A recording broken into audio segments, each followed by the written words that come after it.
Price lord. ಕೀರ್ತನೆ 105. ಯೆಹೋವನು ಇಸ್ರಾಯೇಲ್ಯರಲ್ಲಿ ತನ್ನ ವಾಗ್ದಾನವನ್ನು ನೆರವೇರಿಸಿದ್ದಕ್ಕಾಗಿ ಸ್ತೋತ್ರ. ಯೆಹೋವನಿಗೆ ಕೃತಜ್ಞತೆ ಸ್ತುತಿ ಮಾಡಿರಿ, ಆತನ ನಾಮದ ಮಹತ್ವವನ್ನು ವರ್ಣಿಸಿರಿ. ಜನಾಂಗಗಳಲ್ಲಿ ಆತನ ಕೃತ್ಯಗಳನ್ನು ಪ್ರಸಿದ್ಧಪಡಿಸಿರಿ. ಆತನನ್ನು ಕೀರ್ತಿಸಿರಿ, ಭಜಿಸಿರಿ. ಆತನ ಅದ್ಭುತ ಕೃತ್ಯಗಳನ್ನೆಲ್ಲ ಧ್ಯಾನಿಸಿರಿ. ಆತನ ಪರಿಶುದ್ಧ ನಾಮದಲ್ಲಿ ಹಿಗ್ಗಿರಿ. ಯೆಹೋವನ ದರ್ಶನವನ್ನು ಕೋರುವವರ ಹೃದಯವು ಹರ್ಷಿಸಲಿ. ಯೆಹೋವನನ್ನು, ಆತನ ಬಲವನ್ನು ಆಶ್ರಯಿಸಿರಿ. ನಿತ್ಯವೂ ಆತನ ದರ್ಶನವನ್ನು ಅಪೇಕ್ಷಿಸಿರಿ. ಆತನ ಸೇವಕನಾದ ಅಬ್ರಹಾಮನ ಸಂತತಿಯವರೇ, ಆತನು ಆರಿಸಿಕೊಂಡ ಯಾಕೋಬನ ವಂಶದವರೇ, ಆತನು ಮಾಡಿದ ಅದ್ಭುತ ಕೃತ್ಯ, ಆತನ ಮಹತ್ಕಾರ್ಯ, ಆತನ ಬಾಯಿಂದ ಹೊರಟ ನ್ಯಾಯ ನಿರ್ಣಯ ಇವುಗಳನ್ನೆಲ್ಲ ನೆನಪು ಮಾಡಿಕೊಳ್ಳಿರಿ. ಯೆಹೋವನೆಂಬಾತನೇ ನಮ್ಮ ದೇವರು, ಆತನ ನ್ಯಾಯವಿಧಿಗಳು ಭೂಲೋಕದಲ್ಲೆಲ್ಲ ಇವೆ. ಆತನು ತನ್ನ ವಾಗ್ದಾನವನ್ನು 1000 ತಲೆಗಳವರೆಗೂ,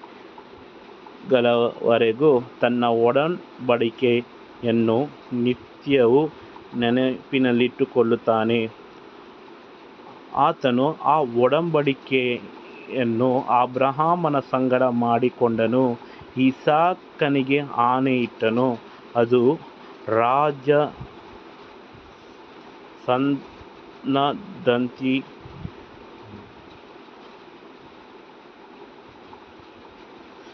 ರಾಜಶಾಸನದಂತಿರುವುದೆಂದು ಯಾಕೋಬನಿಗೆ ಶಾಶ್ವತವಾದ ಒಡಂಬಡಿಕೆಯಾಗಿರುವುದೆಂದು ಇಸ್ರಾಯೇಲನಿಗೂ ಮಾತು ಕೊಟ್ಟನು. ಅವರು ಇನ್ನೂ ಬಹು ಸ್ವಲ್ಪ ಜನರು ಕಾನಾನ್ ದೇಶದಲ್ಲಿ ಪ್ರವಾಸಿಗಳು ಆಗಿರುವಾಗಲೇ ಆತನು, ನಿಮಗೆ ಈ ದೇಶವನ್ನು ಕೊಡುವೆನು, ಅದು ನಿಮ್ಮ ಸಂತತಿಯವರಿಗೆ ಸ್ವಾಸ್ತ್ಯವಾಗಿರುವುದು ಎಂದು ಹೇಳಿದನು. ಅವರು ದೇಶದಿಂದ ದೇಶಕ್ಕೂ ರಾಜ್ಯದಿಂದ ರಾಜ್ಯಕ್ಕೂ ಹೋಗುತ್ತಿರುವಲ್ಲಿ ಅವರಿಗೆ ಯಾರಿಂದಲೂ ಅನ್ಯಾಯವಾಗಗೊಡಿಸಲಿಲ್ಲ. ಹಲ್ಲೆಲೂಯಾ. ಆತನು ಅವರ ವಿಷಯದಲ್ಲಿ ಅರಸರನ್ನು ಗದರಿಸಿ, ನಾನು ಅಭಿಷೇಕಿಸಿದವರನ್ನು ಮುಟ್ಟಬಾರದು, ನನ್ನ ಪ್ರವಾದಿಗಳಿಗೆ ಯಾವ ಕೇಡು ಮಾಡಬಾರದು ಎಂದು ಹೇಳಿದನು.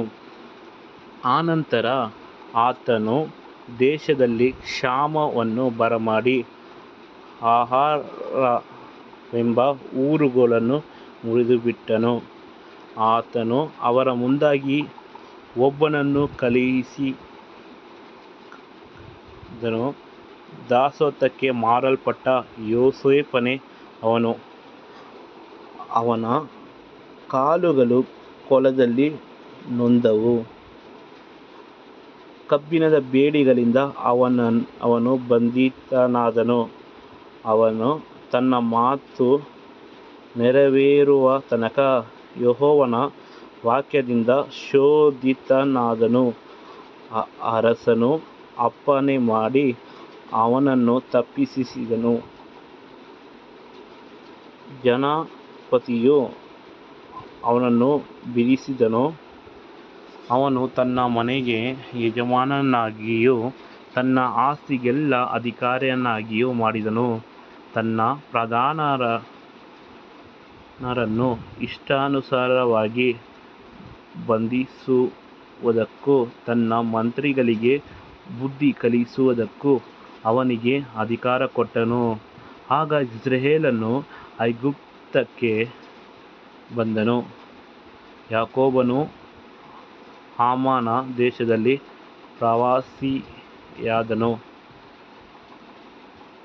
ದೇವರು ತನ್ನ ಜನರನ್ನು ಬಹಳವಾಗಿ ವೃದ್ಧಿ ಮಾಡಿ ಅವರು ಶತ್ರುಗಳಿಗಿಂತ ಬಲಿಷ್ಠರಾಗುವಂತೆ ಮಾಡಿದನು. ಆತನು ಆ ದೇಶದವರ ಹೃದಯವನ್ನು ಮಾರ್ಪಡಿಸಿದ್ದರಿಂದ ಅವರು ಆತನ ಜನರನ್ನು ದ್ವೇಷಿಸಿ ಆತನ ಸೇವಕರನ್ನು ಕುಯುಕ್ತಿಯಿಂದ ನಡೆಸಿದರು. ಆಗ ಆತನು ತನ್ನ ಸೇವಕನಾದ ಮೋಶೆಯನ್ನು ತಾನು ಆರಿಸಿಕೊಂಡ ಆರೋನನನ್ನು ಕಳುಹಿಸಿದನು. ಅವರು ಆಮಾನ್ ದೇಶದ ಮಧ್ಯದಲ್ಲಿ ಆತನು ಆಜ್ಞಾಪಿಸಿದ ವಿವಿಧ ಮಹತ್ಕಾರ್ಯಗಳನ್ನೂ ಅದ್ಭುತಗಳನ್ನೂ ನಡೆಸಿದರು. ಆತನು ಕತ್ತಲೆಯನ್ನು ಕಳುಹಿಸಿ ಕತ್ತಲೆಯಾಯಿತು. ಅವರು ಆತನ ಆಜ್ಞೆಗಳನ್ನು ತಿರಸ್ಕರಿಸಲಿಲ್ಲ. ಆತನು ಐಗುಪ್ತರ ನೀರನ್ನು ರಕ್ತ ಮಾಡಿ ಮೀನುಗಳನ್ನು ಸಾಯಿಸಿದನು. ಅವರ ದೇಶದಲ್ಲೆಲ್ಲ ಕಪ್ಪೆಗಳು ತುಂಬಿಕೊಂಡವು. ಅರಮನೆಯಲ್ಲಿಯೂ ವ್ಯಾಪಿಸಿಕೊಂಡವು. ಆತನು ಆಜ್ಞಾಪಿಸಲು ಅವರ ಎಲ್ಲ ಪ್ರಾಂತ್ಯಗಳಲ್ಲಿ ವಿಷದ ಹುಳುಗಳೂ ಹೇನುಗಳೂ ಉಂಟಾದವು. ಆತನು ಅವರ ದೇಶದಲ್ಲಿ ಕಲ್ಮಳೆಯನ್ನೂ ಬೆಂಕಿ ಉರಿಯನ್ನೂ ಬರಮಾಡಿ ಅವರ ದ್ರಾಕ್ಷಾಲತೆಗಳನ್ನೂ ಅಂಜೂರದ ಗಿಡಗಳನ್ನೂ ಹೊಡೆದು ಅವರ ಪ್ರಾಂತ್ಯಗಳಲ್ಲಿದ್ದ ಮರಗಳನ್ನು ಮುರಿದುಬಿಟ್ಟನು. ಆತನು ಆಜ್ಞಾಪಿಸಲು ಮಿಡತೆಗಳೂ ಲೆಕ್ಕವಿಲ್ಲದಷ್ಟು ಜಿಟ್ಟೇಹುಳುಗಳೂ ಬಂದವು. ಅವರ ದೇಶದಲ್ಲಿದ್ದ ಎಲ್ಲ ಪೈರುಗಳೂ ಭೂಮಿಯ ಬೆಳೆಗಳನ್ನು ತಿಂದುಬಿಟ್ಟವು. ಆ ದೇಶದವರ ವೀರ್ಯಕ್ಕೆ ಪ್ರಥಮಫಲವಾಯಿತು. ಚೊಚ್ಚಲ ಮಕ್ಕಳನ್ನು ಸಂಹರಿಸಿದನು. ಇಸ್ರಾಯೇಲ್ಯರನ್ನು ಬೆಳ್ಳಿ ಬಂಗಾರಗಳ ಸಹಿತವಾಗಿ ಹೊರಗೆ ಬರಮಾಡಿದನು. ಅವರ ಕುಲಗಳಲ್ಲಿ ಒಬ್ಬನಾದರೂ ಎಡವುವವನಿರಲಿಲ್ಲ.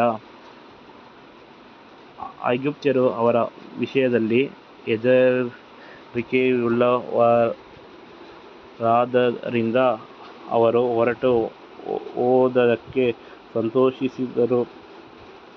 ಅವರಿಗೆ ಹಗಲಲ್ಲಿ ನೆರಳಿಗೋಸ್ಕರ ಮೋಡವನ್ನೂ ഇരുಳಲ್ಲಿ ಬೆಳಕಿಗೋಸ್ಕರ ಬೆಂಕಿಯನ್ನೂ ಮೇಲೆ ಹರವಿದನು. ಅವರು ಬೇಡಿಕೊಳ್ಳಲು ಲವಕಿಗಳನ್ನು ಬರಮಾಡಿದನು. ದಿವ್ಯ ಆಹಾರದಿಂದ ಅವರನ್ನು ತೃಪ್ತಿಗೊಳಿಸಿದನು. ಆತನು ಬಂಡೆಯನ್ನು ಸೀಳಲು ನೀರು ಚಿಮ್ಮಿ ಬಂದು ಅರಣ್ಯದಲ್ಲಿ ನದಿಯಾಗಿ ಹರಿಯಿತು. ಹೀಗೆ ಆತನು ತನ್ನ ಪರಿಶುದ್ಧ ವಚನವನ್ನು ತನ್ನ ಸೇವಕನಾದ ಅಬ್ರಹಾಮನನ್ನು ನೆನಪುಮಾಡಿಕೊಂಡು ತನ್ನ ಪ್ರಜೆಯ ಉಲ್ಲಾಸದಿಂದಲೂ ತಾನು ಆರಿಸಿಕೊಂಡವರ ಉತ್ಸಾಹಧ್ವನಿಯಿಂದಲೂ ಹೊರಗೆ ಬರುವಂತೆ ಮಾಡಿದನು. ಮತ್ತು ಆತನು ಅವರಿಗೆ ಪರಜನರ ದೇಶಗಳನ್ನು ಕೊಟ್ಟನು. ಅನ್ಯಜನಗಳೆಲ್ಲ ಕಷ್ಟಜೀತವು ಅವರಿಗೆ ಕೈಸೇರಿತು. ಅವರು ತನ್ನ ವಿಧಿಗಳನ್ನು ಕೈಕೊಂಡು ತನ್ನ ಧರ್ಮಶಾಸ್ತ್ರವನ್ನು ಅನುಸರಿಸಬೇಕೆಂಬುದೇ ಆತನ ಉದ್ದೇಶ. ಯೆಹೋವನಿಗೆ ಸ್ತೋತ್ರ. ದೇವರ ನಾಮಕ್ಕೆ ಮಹಿಮೆ ಉಂಟಾಗಲಿ.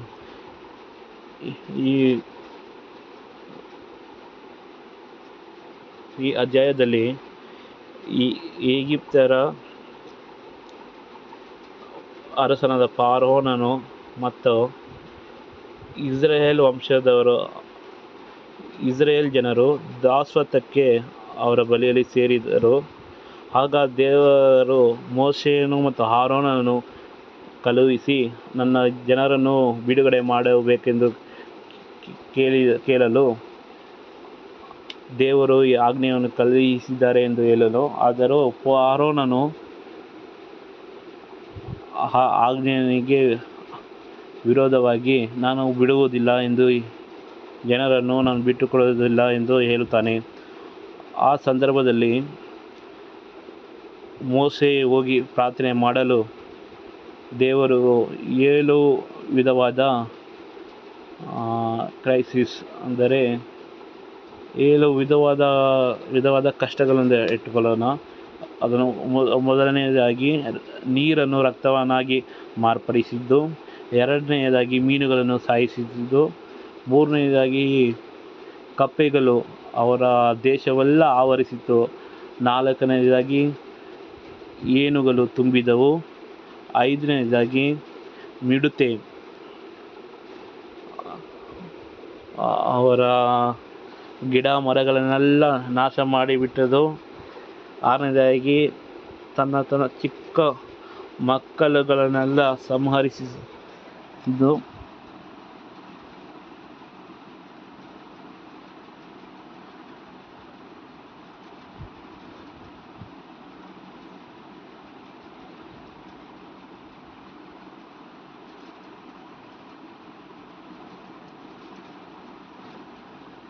ಇಂಥ ಅನೇಕ ಕಷ್ಟಗಳು ಬರಮಾಡಿ ಫರೋಹನನ್ನು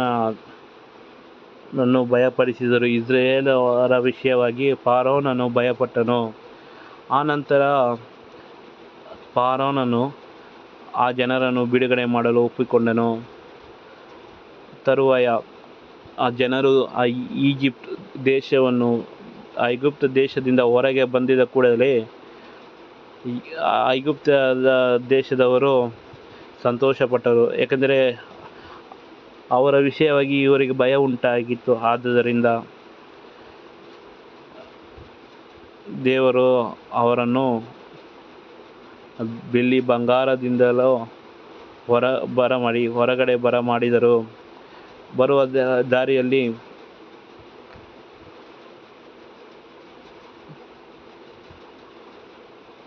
ಅವರಿಗೆ ಅನುದಿನದ ಆಹಾರವನ್ನು ದೇವರು ಕೊಟ್ಟರು. ದೇವದೂತರು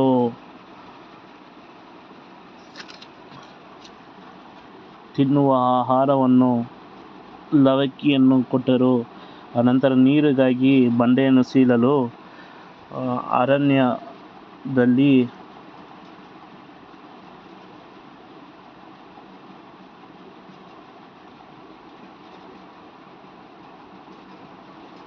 ನದಿಯಾಗಿ ಹರಿಯಿತು ಎಂದು ನೋಡುತ್ತೇವೆ. ಈ ವಚನವನ್ನು ನೀವು ಗಮನಿಸಿ ಕೇಳಿದರೆ ದೇವರು ಮಾಡಿದ ಅದ್ಭುತಗಳನ್ನು ನೀವು ಕಾಣಬಹುದು.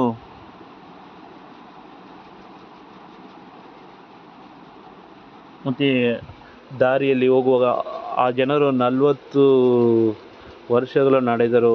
ಪ್ರಿಯವಾದ ಸಹೋದರ ಸಹೋದರಿಯರೇ, ಆದರೆ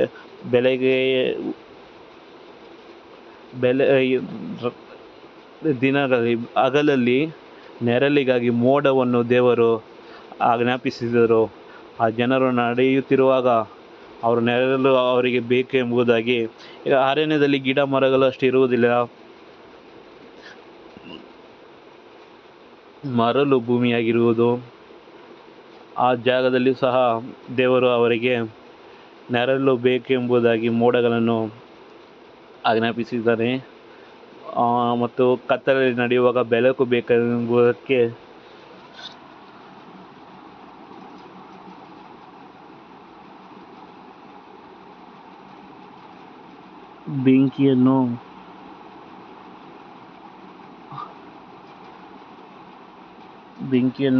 ಬೆಂಕಿಯ ಮೇಲೆ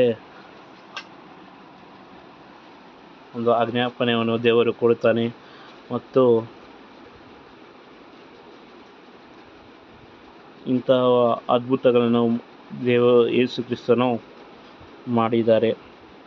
ದೇವರ ನಾಮಕ್ಕೆ ಸ್ತೋತ್ರವಾಗಲಿ.